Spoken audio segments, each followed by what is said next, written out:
Hola amigos, ¿cómo están? Presten mucha atención y aprende fácil con Benjamín.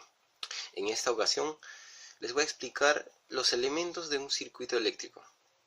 Para empezar, un circuito eléctrico básicamente es la interconexión de sus elementos.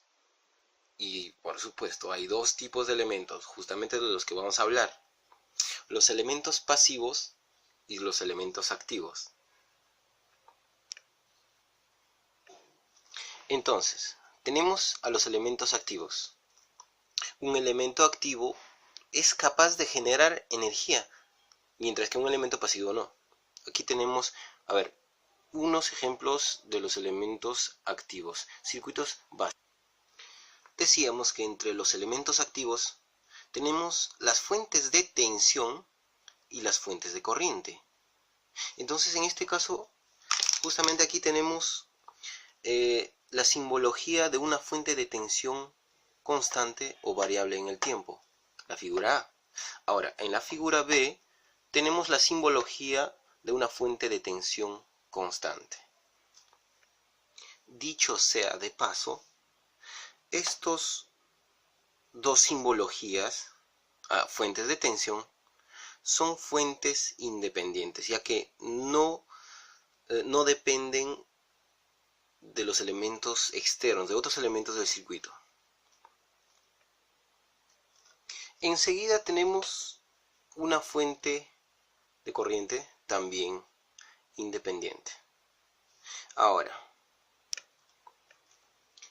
ya que habían o existen las fuentes de tensión independientes, en este caso tenemos la fuente de tensión dependiente. Y la simbología es esta. A diferencia de la anterior, la figura que encierran los signos es un diamante o un rombo, se puede decir. Ahora pasamos. Y esta de aquí es la simbología de una fuente de corriente dependiente. Claramente que también en este caso la figura que encierra esa flechita que indica el flujo de corriente es un diamante, similar a la figura de una fuente de tensión. Ya que les mencioné a las fuentes dependientes, déjame decirles que encontramos el caso de 4 tipos de fuentes controladas. Aquí justamente aparece de este modo: fuentes de tensión controlada por tensión, fuentes de tensión controlada por corriente, fuentes de corriente controlada por tensión y las fuentes de corriente controladas por corriente. Puesto que el control de la fuente dependiente lo ejerce una tensión o corriente de otro elemento en el circuito, y dado que la fuente puede ser tensión o corriente, se concluye pues que existen estos 4 de aquí. Ahora bien, paso a explicar los elementos pasivos.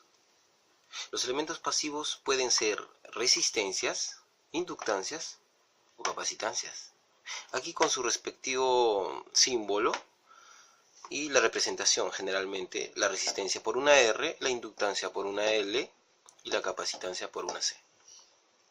Agregamos entonces que los elementos pasivos son aquellos elementos en un circuito que consumen energía.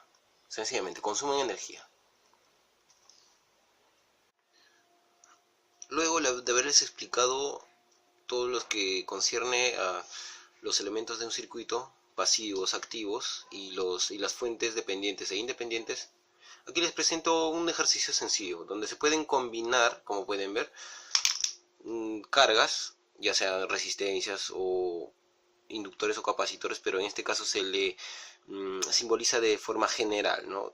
Ya que nos dan aquí una caída de tensión en esta carga, debido a que es un elemento pasivo, ¿no?